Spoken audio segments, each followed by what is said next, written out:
నమస్తే welcome to news 8 కూటమి ప్రభుత్వం వచ్చిన తర్వాత ఎస్సీ ఎస్టీ బీసీ మైనార్టీలకు రక్షణ లేకుండా పోయిందని వైఎస్ఆర్సీపీ ఎస్ఎస్ఎల్ రాష్ట్ర ప్రధాన కార్యదర్శి చాములూరు రాజగోపాల్ ఆగ్రహం వ్యక్తం చేశారు. ఇవాళ అనంతపురంలో వైఎస్ఆర్సీపీ జిల్లా కార్యాలయంలో మీడియా సమావేశం నిర్వహించి మాట్లాడారు. రాష్ట్రంలో కూటమి ప్రభుత్వంలో రెడ్ బుక్ పాలన నడుస్తుందని ఈ దమనకాండ ఆగేది ఎన్నడు అని ప్రశ్నించారు. రెడ్ బుక్ లో నీచమైన నిబంధనలు ఉన్నాయని ఆగ్రహం వ్యక్తం చేశారు. చాములూరు రాజగోపాల్ నా పేరు చాములూరు రాజగోపాల్, వైఎస్ఆర్సీపీ ఎస్ఎస్ఎల్ రాష్ట్ర ప్రధాన కార్యదర్శి. ఈరోజు ఈ సమావేశం ముఖ్య ఉద్దేశం రాష్ట్రంలో జరుగుతున్నటువంటి దళితులపైన, మహిళలపైన, చిన్నపిల్లలపైన ఈ దమనకాండ చూసిన తర్వాత ఈ రాష్ట్ర ప్రజలు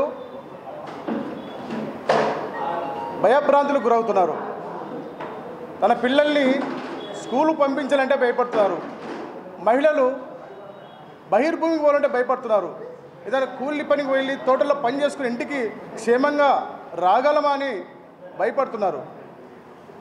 ఇట్లాంటి పరిస్థితుల్లో ఈ రాష్ట్రంలో మహిళలు, చిన్నపిల్లలు, దళితులు బతుకుతున్నారు. అధికారులకు రాకముందు అయితే చంద్రబాబు నాయుడు గారు కావచ్చు, లోకేష్ గారు కావచ్చు, మన సనాతని కావచ్చు,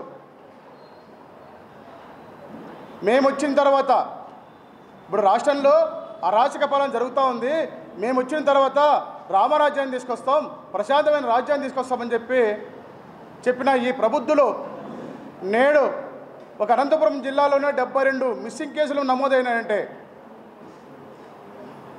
ఏమని అర్థం చేసుకుంటాం? మొన్న రామగిరిలో 14 మంది నరరూప రాక్షసులు, మానవ మృగాలు ఒక అమ్మాయి మీద దాదాపు 6 నెలలు 14 మంది రేప్ చేసి గర్భవతిని చేస్తే కనీసం కేసు నమోదు చేయలేని పరిస్థితుల్లో ఈ ప్రభుత్వాలు, ఈ పోలీసులు ఉన్నారంటే ఏమని అర్థం చేసుకుంటాం? నిన్న ఒక గిరిజన అమ్మాయిని తల మీద బాది చంపి పెట్రోల్ పోసి తగలబెట్టారంటే ఎటుపోతుంది రాష్ట్రం? కేసులు పెడితే ఇట్లాంటి వాటి మీద కేసులు పెడితే కేసులు నమోదు చేయరు.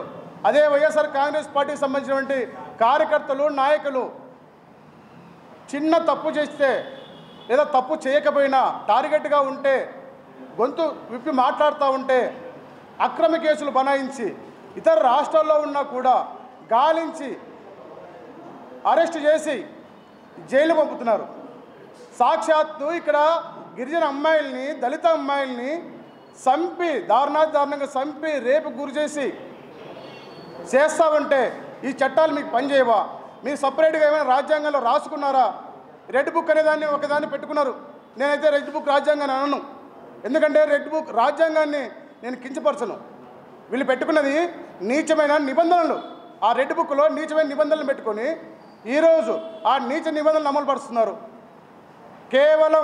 కేవలం గొంతు ఉన్న వాళ్ళని నొక్కడానికి, గొంతు లేని వాళ్ళని రేపులు చేసి, మర్డర్ చేసి ఏ విధంగా సంపచ్చో ఈ యొక్క టీడీపీ కార్యకర్తలు, ఈ గూండాలు ఎవరైతే ఉన్నారో వీళ్ళని చూసి చాలా సిగ్గుపడుతూ ఉన్నాం.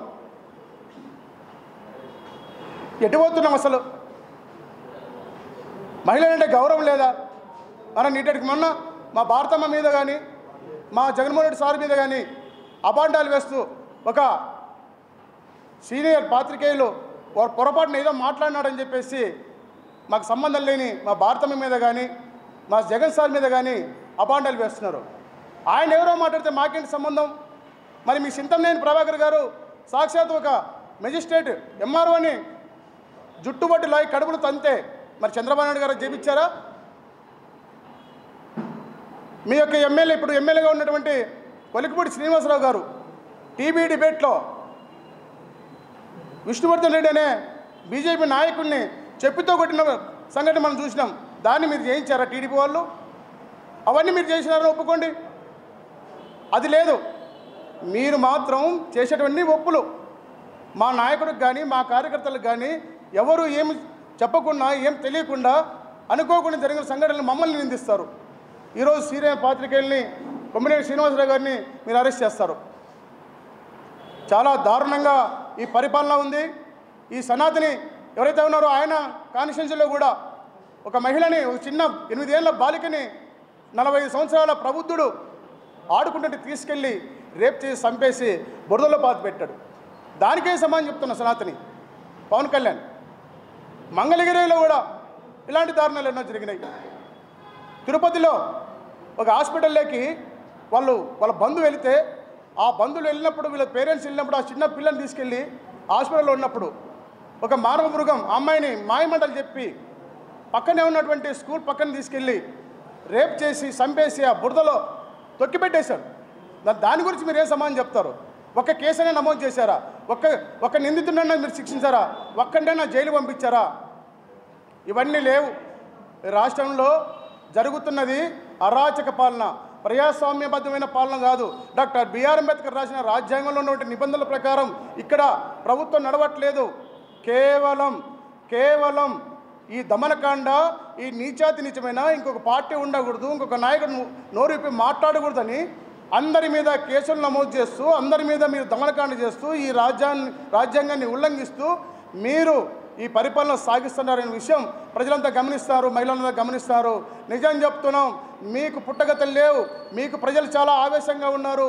మీరు ఎవరైతే రాజ్యాంగం ఉల్లంఘించి రెడ్ బుక్లో మీరు పెట్టుకున్నటువంటి ఈ నిబంధనల్ని మార్చుకొని మీరు పరిపాలన చేయండి. లేకపోతే ప్రజలు తిరగబడి రోడ్డు మీదకి వచ్చి మీ యొక్క ప్రభుత్వాన్ని కూడా కూల్చేదానికి ప్రజలు సిద్ధంగా ఉన్నారు. నిజం చెప్తా ఉన్నాను, ఈ మహిళలు, ఈ పిల్లల యొక్క మీ ఇంట్లో వాళ్ళకి జరిగితే మీరు ఏ విధంగా స్పందిస్తారో, ఈరోజు ఈ దళిత మహిళలను కానీ పిల్లల్ని కానీ ఎస్టీ పిల్లల్ని కానీ లేదా మహిళలందరికీ జరిగినప్పుడు మీ ఇంట్లో వాళ్ళకి ఏ విధంగా జరిగితే మీరు స్పందిస్తారో ఆ విధంగా స్పందించి వెంటనే ఎవరైతే ఈ మానవ మృగాలు ఉన్నారో వాళ్ళ మీద మీరు కఠినంగా శిక్షించి ఈ కేసులన్నింటినీ కూడా తీవ్రతరంగా పరిగణించి ఒక సిట్టింగ్ జడ్జితో విచారణ చేసి రాష్ట్ర వ్యాప్తంగా జరుగుతున్నటువంటి వాటి మీద వాళ్ళందరికీ కూడా శిక్ష పడే విధంగా మీరు చూస్తారని చెప్పేసి ప్రజాస్వామ్యబద్ధంగా ఒక ప్రజాస్వామ్య పౌరుడిగా ఈ రాజ్యాంగం మీద గౌరవం ఉన్నటువంటి ఒక వ్యక్తిగా నేను కోరుకుంటున్నాను. Thank you very much.